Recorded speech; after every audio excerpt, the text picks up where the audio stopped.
Whereas what we're experiencing with the current setup is certainly an improvement on already what we saw back in March when schools first locked down. We still feel that today we are still falling short of what is being experienced and is being shown in other schools, both in Gibraltar in the private sector and also in the UK in schools at large. Only this week we heard from the government secretary, education secretary in the UK, and he issued certain guidance on the minimum requirements for online schooling and online teaching, which he felt should be made available to students, and he set certain minimum hours of live or pre-recorded online learning, which our students here today are not getting.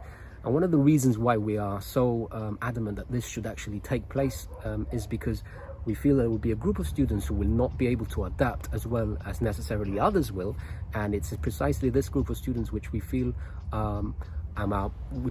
we are most concerned about and will be left behind as we go forward throughout the next following weeks until schools are able to reopen. So what specifically do you think needs improvement? Well, specifically, there are 3 points in which we'd like to see a clear improvement on. Firstly, we would like to see an improvement on face-to-face online learning being made available to students. We think this is crucial so that students have access to their teachers when they need them. We know that teachers are giving access today, but we'd like that to be a much more dynamic communication channel with students, and we think like this teachers will be able to really impart a proper education throughout the school day. Secondly, communication with parents. The government and the teachers have already made clear that parents are going to be instrumental in the delivering of remote education.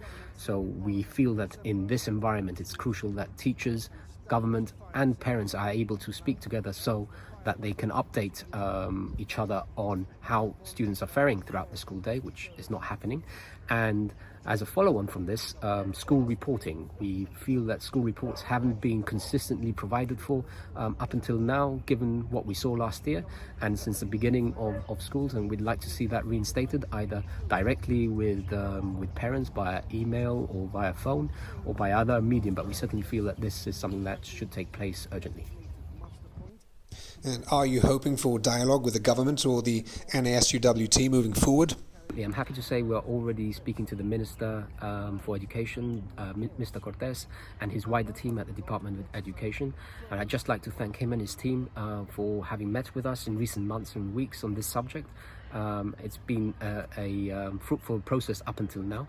And I would also like to have that same, I think all of us would like to have that same conversation with teachers and teaching staff and the teachers representatives, so that we can sit down either virtually or otherwise and come to resolutions on these points. I think it's important we all work together for the benefit of our students.